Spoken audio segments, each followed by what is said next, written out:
Hello everyone, this is Mehedi Hasan. Welcome to my new blog. আজকে আমরা খুলনা থেকে মাগুরার উদ্দেশ্যে রওনা দিচ্ছি।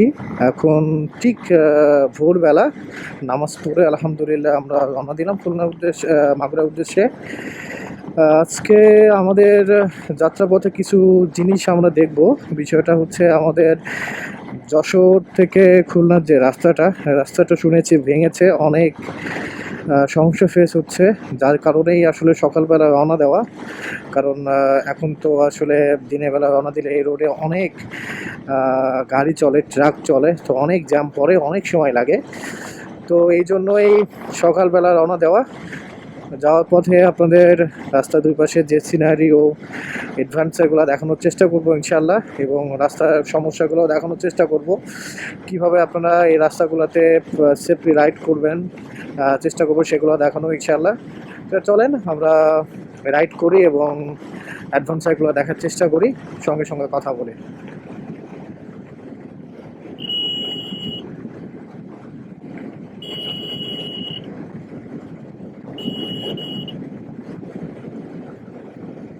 আমি এখন আছি খুলনার যে বাইপাস সড়ক, সেই সড়কে। কারণ মেন রোড দিয়ে গেলে ওখানে অনেক উঁচু উঁচা ভিড় থাকে, সময় অনেক লস হয়। আমরা বাইপাস সড়কটা হচ্ছে ঠিক খুলনা যে শহরের যে পিছন সাইড, এবং কুয়েট যেটা খুলনা ইঞ্জিনিয়ারিং ইউনিভার্সিটি যেটা, তো কুয়েটের ঠিক পিছন সাইড থেকে আমরা উঠবো হচ্ছে একদম মেন সড়কে। তো আপনাদের সঙ্গে দেখিয়ে দিব ইনশাল্লাহ যখন আমরা যাই। তো কিছু কিছু জায়গায় পুলিশ চেকপোস্ট অবশ্যই থাকবে, তো সেগুলো আমরা মেনটেন করার চেষ্টা করব। কারণ এখন পুলিশ ধরলে তো অবশ্যই মামলা দিবে। এই জন্য এখন একটু স্পিডটা 80+, বাট আমি যখন ওই রোডে উঠবো তখন অবশ্যই স্পিডটা একটু লিমিট করার চেষ্টা করব। কারণ পুলিশ তো স্পিড গান নিয়ে বসে থাকে আমাদেরকে মামলা দেওয়ার জন্য। তবে যেটা করে এটা অবশ্যই আমাদের জন্য ভালো, কারণ আমরা তো এখন হাই সিসি বাইক হয়েছে, মানুষ তো বাইক হাতে পেলেই স্পিড উঠাতে চায়, কিন্তু আমাদের দেশের রাস্তাটা তো আর অধিক স্পিড উঠানোর মতো না, এবং আমাদের দেশে গাড়ি নিয়ম শৃঙ্খলা ভাবে চলে না। তো সেক্ষেত্রে এটা আসলে অনেক সমস্যা, কারণ অনেক অ্যাক্সিডেন্ট হচ্ছে। আমিও রিসেন্টলি বলতে জানুয়ারি মাসে একটা ছোটখাটো একটা অ্যাক্সিডেন্ট করছিলাম। আমরা যখন গ্রুপ ট্যুরে গিয়েছিলাম তখন একটা ছোটখাটো অ্যাক্সিডেন্ট করেছিলাম। তো যাই হোক, সেই বিষয়ে কথা বলবো ইনশাল্লাহ যাত্রার সময়। এখনো আমাদের অনেক সময় বাকি, ভিডিওটা সম্পূর্ণ দেখবেন ইনশাল্লাহ, উপভোগ করবেন। আমরা এখন বাইপাস সড়ক থেকে যশোর খুলনা যে হাইওয়ে, এই রোডে আসলাম। এই রোডের অবস্থা আসলে উঠতে পারতেছি না, তার মধ্যেই যে রোডের যে কন্ডিশন আসলে খুব বাজে। এই রোডে আসলে জোরে বা একটু 60+, এটা উঠানো খুবই টাফ। আল্লাহই জানে সামনে আরো কত ভাঙা আছে। আমরা এখন চলে আসছি খুলনা ফুলতলা বাজারে। এখান থেকে আসলে দূরপাল্লার যতগুলো বাস মেইনলি ঢাকার উদ্দেশ্যে যায়, সবগুলা লাস্ট স্টেশন থাকে এই ফুলতলা, এবং এখান থেকে অধিকাংশ বাস এখান থেকে যায়। এখান থেকে তারপরে খুলনা যে সব থেকে বড় বাস স্টেশন আছে সোনারাঙ্গা, ওইখানে যায়। বাট স্টার্টিং হয় এখান থেকে, এবং যে বাসগুলো ঢাকা থেকে আসে খুলনার উদ্দেশ্যে তাদের লাস্ট স্টেশনে এই ফুলতলা। আমরা এখন চলে আসছি আকি সিটিতে। আমার বাম পাশে আপনারা দেখতে পাচ্ছেন, এটা খুব সুন্দর একটা জায়গা ছোটখাটোর মধ্যে, এবং ভিতরে আকি যে ইন্ডাস্ট্রি আছে এবং ওই যে শপিং মল আছে, সব কিছুই আছে ভিতরে। আমি ভিতরে ভিজিট করেছি, যদি সময় সুযোগ হয় একদিন আপনাদেরকে দেখাবো, যদি ভিতরে ভিডিও করার অনুমতি থাকে। বাট আমি নিজে পার্সোনালি ঘুরেছি আগে। এখানে আকিজের কয়েকটা ফ্যাক্টরি আছে ভিতরে, অনেকগুলো টাইপের। তো ভিতরে জায়গাটা অনেক সুন্দর, একদমই খুলনার পাশে, খুবই সুন্দর একটা জায়গা। এখানে কেউ ভিজিট করতে আসতে পারেন, আই থিঙ্ক উপভোগ হবে। বিষয়টা অ্যাডভেঞ্চারটা এই টাইপের না, বাট ভিতরে একটু আপনি সোনারগাঁওর মতো একটু ফিলিংস পাবেন যদি ভিতরে রেস্টুরেন্টগুলোতে ঢুকেন কয়েকটা। তবে একদমই 5 স্টার টাইপের না এটা বলা ভুল হবে, মোটামুটি কোয়ালিটি, মানে যেটা এই অঞ্চলের জন্য পারফেক্ট, এইরকম টাইপের কিছু জিনিস রয়েছে। তো এইটার পরে হচ্ছে আমরা নোয়াপাড়াতে ঢুকে যাব, কারণ একদমই চলে আসছি আমরা নোয়াপাড়ার মধ্যেই। সামনে থেকে আই থিঙ্ক সেই বিখ্যাত ভাঙা রাস্তা শুরু হবে। খুবই সাবধানে চালাতে হবে, যেহেতু বৃষ্টি হচ্ছে, রাস্তা ভিজা। তো কিছু অংশ দেখানোর চেষ্টা করব যতটুকু পারি। এই দেখেন সে ভাঙা রাস্তা শুরু। ভাঙা রাস্তা শুরু হচ্ছে, এক পাশ থেকে এরকম অবস্থা, আমাদেরকে আরেক পাশ দিয়ে যেতে হবে। ভিডিওটা একটু লম্বা হতে পারে, যেহেতু আমরা প্রায় 100 কিলোমিটার প্লাস একটা ট্যুর দিব। এটা মোটামুটি শর্ট ট্যুর না, মিড ট্যুর বলা যায়, 100 কিলোমিটার একদমই কম না। এই জন্য ভিডিওটা একটু লম্বা হতে পারে, আপনারা ধৈর্য ধরে দেখবেন ইনশাল্লাহ। দেখেন কি পার হচ্ছে, মনে হচ্ছে বড় বড় পাহাড় পার হচ্ছে। যে রাস্তাটা পাস করে আসলাম, আল্লাহ, একদমই ভিজা, কাদামাটি হয়ে একটু হালকা একটু ব্রেক করা লাগলো, বাট আমি দেখলাম যে তাকে সঙ্গে সঙ্গে স্লিপ খেলো আমার। কিন্তু এবিএস, আপনাদের বলতে ভুলে গিয়েছি, আমি কিন্তু হর্নেট 2.0 ইউজ করি। অনেক ভালো একটা বাইক আলহামদুলিল্লাহ, ভালো একটা সাপোর্ট দিচ্ছে আমাকে। কিন্তু রাস্তা অবস্থা খুবই খারাপ এখানে, তো অল্প একটু সামনে আল্লাহ না জানে আরো কত এরকম খারাপ অবস্থা আছে। এসব রাস্তায় বাইক নিয়ে চলাফেরা করা অনেক অনেক টাফ। একদম ফুল ভেজার মধ্যে গিয়েছে, এখন তো টায়ারটা সব ভেজা, এখন একটু জোরে স্পিডও করতে পারবো না। দেখেন অনেক ভালো রাস্তা সামনে আমাদের জন্য অপেক্ষা করতেছে। কি খারাপ রাস্তা দেখেন, একদিকে মনে হচ্ছে পাহাড় থেকে নিচে নামতেছি। আল্লাহ, কি অবস্থা রাস্তার।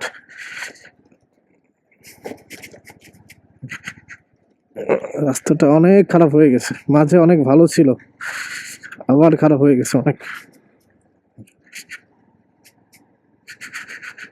এই রাস্তায় গাড়ি চালানো, আমার মনে হয় যে আমি যখন খাগড়াছড়ি গেছিলাম, খাগড়াছড়ি রাস্তা কিন্তু অনেক অনেক আঁকা বাঁকা, অনেক ঢালু, উঁচা নিচা।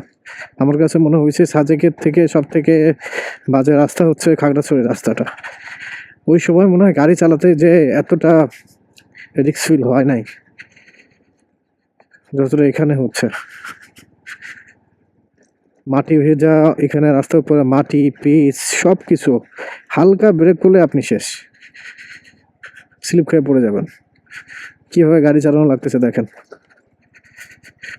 আই থিঙ্ক এই ভিডিওর মাধ্যমে আপনারাও যারা নতুন, তারা বুঝতে পারবেন যে গাড়িটা কিভাবে চালানো দরকার একদম ভিজা রাস্তায়। খুবই খুবই খারাপ অবস্থা এখানে, কিন্তু একটু ব্রেক ধরা যাবে না, একটুও না। একদম হালকা পিক আপ দিয়ে গাড়ি চালাতে হবে, ব্রেক ধরলেই আপনি একদম শেষ, রাস্তায় পড়ে যাবেন। ভিজা দেখেন, আর মাটি যেখানে স্লিপ কাটে শুধু।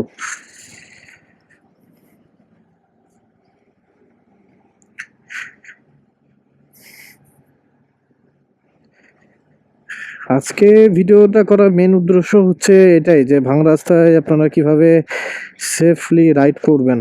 এবং মনে রাখবেন সবাই যে আমরা হয়তোবা চিন্তা করি আর কিছু হবে না, এতদিন চালাই, কিন্তু আসলে বিপদ আসতে সময় লাগে না। যেটা আমার সাথে হয়েছে জানুয়ারিতে,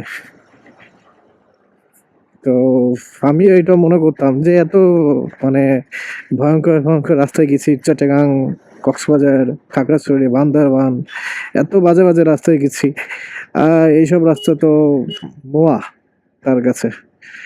তো আসলে আমি দেখছি যে বিপদ আসতে সময় লাগে না মানুষের, এবং সেফ রাইড করতে হবে। অবশ্যই আল্লাহ তাআলা আমাকে রক্ষা করছে, আমার কোনো সমস্যা হয় না আলহামদুলিল্লাহ। আমার বাইকেও কোনো সমস্যা হয়েছিল না। তো এই বিষয়ে কথা বলবো ইনশাল্লাহ যখন একটু ভালো রাস্তা পাবো। আই থিঙ্ক যশোর মাগুরা রাস্তাটা একটু ভালো, তো সেই রাস্তায় যেয়ে আপনাদের সাথে এই বিষয় নিয়ে আলাপ করবো। আলহামদুলিল্লাহ আমরা যশোরে চলে আসছি। এটা হচ্ছে যশোরের মেন টাউন। এখন যাচ্ছি মনিহারের দিকে। এই রোডটা অনেক সুন্দর একটা রাস্তা, এখানে একটু স্পিডিং করাই যায়। যেহেতু এখন সকাল 6:30 বাজে, আমরা এই টাইমের মধ্যে যশোর চলে আসছি। একটা জিনিস দেখাই আপনাদেরকে, এই দেখেন, এই লোকটা তার বাইক নিয়ে, তার স্ত্রী, তার সন্তান কিভাবে নিয়ে যাচ্ছে দেখেন।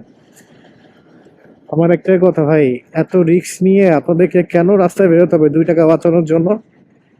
এই যে এতগুলো অ্যাক্সিডেন্ট, কিছুদিন আগে বরিশালে একটা অ্যাক্সিডেন্ট হলো, স্ত্রী মারা গেল, দেখেন নাই? আপনার ফ্যামিলি হচ্ছে আপনার কাছে সব থেকে বড় ইম্পর্টেন্ট, সেখানে তো টাকা পয়সার থেকে তো ফ্যামিলি ইম্পর্টেন্ট অবশ্যই, তাই না? এইভাবে যে আপনি 3-4 জনকে নিয়ে যাবেন, এই যে আরেকজন দেখেন দাঁড় করে রাখতেছে, আর কি করা যাচ্ছে? এদিকে আল্লাহ তাআলা বুঝদান করুক, কারণ নিজের জীবনের থেকে টাকার মূল্য বেশি না ভাই, জীবনের মূল্য অনেক বেশি। ওই যে পিছনে যে আমি ওকে অনেকক্ষণ ধরে খেয়াল করতেছি, ও যশোর থেকে মানে খুলনা থেকে আসছে মেবি। ও যেভাবে গাড়ি চালাচ্ছে, পাশাপাশি যেভাবে হচ্ছে আপনার এইভাবে স্ত্রী সন্তান নিয়ে আসছে, আর সন্তান যেভাবে আছে হালকা একটু, যে রাস্তা একটু ঘাই খেলে যদি সন্তান নিচে পড়ে যায়, সন্তানের অবস্থা কি হবে ভাবেন? এইভাবে কেউ রাইড করা কি উচিত? কখনোই উচিত না। একটা পেট্রোল পাম্পে রেস্ট করলাম 5 মিনিট। এখন আমরা কিন্তু মাগুরা রাস্তায়, আপনি দেখছেন মাগুরা রাস্তায় ঢুকতে ঢুকতেই আমাদের কিন্তু যে অ্যাডভেঞ্চার গুলোর কথা বলতেছিলাম এটা দেখা যাচ্ছে। মাঝখানে রাস্তা, দুই পাশে বিস্তীর্ণ মাঠ এবং সবুজে ঘেরা সবকিছুই। এই রাস্তায় রাইড করে মজা অনেক, আলহামদুলিল্লাহ। এই রাস্তায় আপনি নির্বিঘ্নে রাইড করতে পারবেন ইনশাআল্লাহ। এখন শুধু রাইডিং এ মজা নিবেন আপনারা সবাই, যারা বাইকার্স আছেন, বাইক লাভার যারা মেইনলি, যে রাস্তায় বাইক চালিয়ে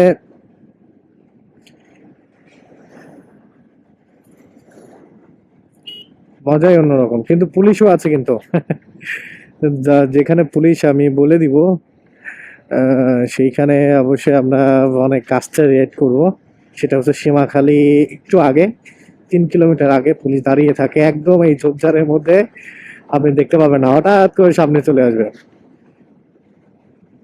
আমাকে কয়েকবারই ধরছে, এর অভিজ্ঞতা আছে হাই স্পিডিং এর জন্য।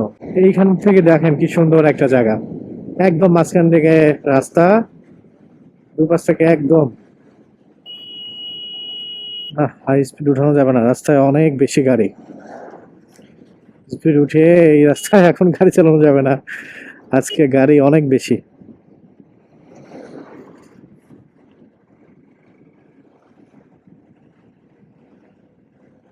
মিডিয়ামেই চালাই আসলে, এটাই ভালো হয়। আমি এমনি স্পিডিং কম করি, আগে করতাম অ্যাক্সিডেন্টের আগে, তবে অ্যাক্সিডেন্ট হওয়ার পর থেকে আমার অনেক শিক্ষা হয়ে গেছে। আসলে অ্যাক্সিডেন্টটা কিভাবে করছি আপনাদেরকে বলি, এবং আপনি তখন বুঝতে পারবেন যে একা একা সিঙ্গেল রাইড এবং টিম রাইডে ওর যে একটা অভিজ্ঞতা এবং মজা, সেটাও আমি আপনাদের সাথে শেয়ার করতেছি। আমরা হচ্ছে ইসে যে গিয়েছিলাম নেত্রকোনা, নেত্রকোনা ট্যুরে গেছিলাম, ডে ট্যুরে আমাদের গ্রুপ থেকে। তো সারাদিন আলহামদুলিল্লাহ ভালোই ছিল। আসার পথে রাতের বেলা, যেহেতু গত রাতে 4টার দিকে রওনা দিয়েছে, রাতে ঘুম হয়নি, আড্ডাবাজি করতে করতে আমার নারায়ণগঞ্জ থেকে রওনা দিয়েছিলাম। তো সকালে সারাদিন ঠিকঠাক ছিল, কিন্তু দুপুরের পর থেকে শরীরটা আমার একটু উইক হয়ে যায় অনেক বেশি, যেহেতু তার আগের দিন আমি খুলনা থেকে নারায়ণগঞ্জ গিয়েছি। এখানেও একটা অনেক প্রায় 300 কিলোমিটার একটা রাস্তা আমি হচ্ছে রাইড করেছি, তাই না? বিকালে বড় ভাইদের সাথে আড্ডা দিয়েছি, ভালো কথা। আর ঘুমটা খুব কম হয়েছে। তো যখন দুপুর হয়ে যায় তারপর থেকে একটু শরীর দুর্বল হওয়া শুরু হয়। এখন আসলে ডে ট্যুর তো একটু কষ্ট বেশি হয় সবার জন্য। তো আমরা যখন রওনা দিয়েছি, আসার পথে দেখি আমাদের গ্রুপের সাথে আমাদের 12টা বাইক ছিল। তো এক একজনের এক এক রকম সমস্যার সৃষ্টি হয়েছে। তখনও আলহামদুলিল্লাহ আমি সেভই ছিলাম, কিন্তু একদম গাজীপুরে তখন রাত 2:30 বাজে। গাজীপুরে যে বোট বাজার আছে, কিছুদিন আগে ওখানে একটা ছেলে মারা গেছে। তো আসলে গাজীপুরের রাস্তাটা খুবই খারাপ রাস্তা, যতই 4 লেনের রাস্তা হোক না কেন, এত বেশি বিট আপনার চোখে পড়ার মতো না, অনেক চড়া চড়া বিট। তো তারপরে কি হলো, হঠাৎ করে আমি আসতেছি রাতের বেলায় খুব সুন্দরভাবে, বাট আমার মনে হয় যে ঘুম চলে আসছিল না কি হচ্ছিল ঠিকঠাক মনে নাই। আমার গাড়ি ছিল 90+, ওই টাইমে গাড়ি, কিন্তু রাতের বেলা যেহেতু ফাঁকা রাস্তা, তো হঠাৎ করে আমার ট্যাঙ্কি স্ল্যাপ করে আমি ওইটা কন্ট্রোল করতে পারি না। না কন্ট্রোল করতে পারার পরে আমার গাড়ি কিন্তু তখন 90+, আমি রাস্তায় পড়ে যাই। আমার তো আলহামদুলিল্লাহ আমি সবসময় বেরোনোর সময় সেফটি গার্ড মেনটেন করে বের হই, কারণ এটা খুবই ইমার্জেন্সি, আপনারা বের হবেন। আলহামদুলিল্লাহ আমার সেফটি গার্ড ছিল, আমার শরীরে আলহামদুলিল্লাহ কিছু হয়নি, কিন্তু আমার পিছনে যে ভাই ছিল সে আমাকে বাঁচাতে যে আরো বেশি আহত হয়েছে। সে তো রাস্তায় আসলে হাঁটতেই পারি নাই, তাকে দুইজন নিয়ে গাড়িতে নিয়ে গেছে। কিন্তু আমি আলহামদুলিল্লাহ অ্যাক্সিডেন্টের পরে 2-3 মিনিট মতো একটু সেন্সলেস মতো অবস্থায় ছিলাম, মানে কিছুই বুঝতেছিলাম না। তো আমার টিমের থেকে সবাই চলে আসলো, ফোন দিল সবাইকে। তো সবাই চলে আসলো, আসার পরে আস্তে আস্তে আস্তে আস্তে আমি একটু ভালো হয় পরবর্তীতে। এখন আমাদের টিমের মডারেটর ভাই আবদুল্লাহ ভাই, তিনি আসলেন, এসে আমার বাইকটা চালিয়ে তিনি আমাকে ফার্ম গেটে নিয়ে আসলেন। তো এই যে এখানে কিন্তু দেখেন হাই স্পিড ছিল ফার্স্ট কথা, যার কারণে ট্যাঙ্কি স্ল্যাপ করছে আর আমি বাইকটা কন্ট্রোল করতে পারি না। সে রাত 2:30টার সময়। আপনি এখন ভাবেন, আপনি যদি একা থাকতেন তখন আপনি কি করতেন, কি অবস্থা হতো তখন আপনার, বলেন? তখন আপনাকে কে কি করতো বা কে আপনাকে সামলাতো? আমার তো এই বাইকের উপরে কনফিডেন্স ছিল আলহামদুলিল্লাহ অনেক বেশি, কারণ যেহেতু হর্নেট 2.0 একটা কমফোর্ট বাইক। হোন্ডায় সবগুলা গাড়ি অনেক কমফোর্ট বাইক আলহামদুলিল্লাহ, এবং এই বাইকটা চালিয়ে আমি অনেক কমফোর্ট ফিল করি। যেহেতু অনেক আপনারা দেখে দেখাবো আমি আপনাদেরকে, অলরেডি কিন্তু 3 মাসের মধ্যে 3-4 মাসের মধ্যে আমি হচ্ছে 10,000+ খরচ করছি। এই যে রাইডিং 10,000-এর বেশি। আজকে তো আরো 150 কিলোমিটার মতো হবে। আমি একটু লং রাইড সবসময় বেশি করি, যার জন্য আমার একটু মনে হয় যে না, একটু ফিল ফ্রিতেই বাইক চালাই। কিন্তু ওই সময় আসলে শরীর দুর্বল ছিল, ট্যাঙ্কি ছিল করলো, আমি ওই কন্ডিশনে হতে পারে নাই। আল্লাহ তালা আমাকে তা জীবন রক্ষা করছে আলহামদুলিল্লাহ। তো পিছন থেকে যে ভাই ছিল, সে ভাই আমাকে বললো যে ভাই আপনি যেভাবে পড়ছিলেন আমরা তো ভয় পেয়ে গেছিলাম। মানে আমি যখন রাস্তায় পড়ি আমি গড়াতে গড়াতে এই পাশ থেকে এই পাশে চলে যাই, এই পাশ থেকে এই পাশে চলে যাওয়ার পরবর্তীতে আমার বাইক এইদিকে চলে গেছে অনেক দূরে, আর আমি এইদিকে চলে গেছি। আর পিছন থেকে তো ট্রাক, গাজীপুরের রাস্তায় তো জানেনই যে কিভাবে ট্রাক চলে। তো যাক, আল্লাহ তালা আমাকে অশেষ রহমতে আমার শরীরে কোনো ক্ষতি হয়নি, আমার বাইকে কোনো ক্ষতি হয়নি, আল্লাহ তালা আমাকে রক্ষা করছেন আলহামদুলিল্লাহ। তো এটাই হচ্ছে স্টোরি, এটা লাইভ অ্যাক্সিডেন্ট আমার। তার আগে আমি কখনো অ্যাক্সিডেন্ট করি নাই, কখনো করি নাই। আসলে অ্যাক্সিডেন্ট করছি এবং শিখছি, এখন আর হাই স্পিডিং চাইলেও করতে মন চায় না। আর এখন তো দেখি যে এখানে রিক্স, হাই স্পিডিং কেন করবো, কারণ অভিজ্ঞতা হয়ে গেছে। আলহামদুলিল্লাহ আমরা মাগুরাতে চলে আসছি। এটা হচ্ছে মাগুরা শহর। সামনে একটা উঁচা জিনিস দেখতেছেন, এটাই হচ্ছে ভাইনার মোড় বলে।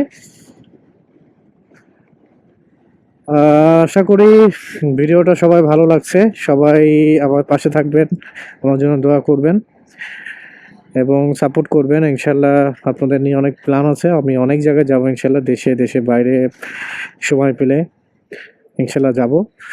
এখন আমি সোজা চলে যাব, সোজা হচ্ছে আমার বাসা।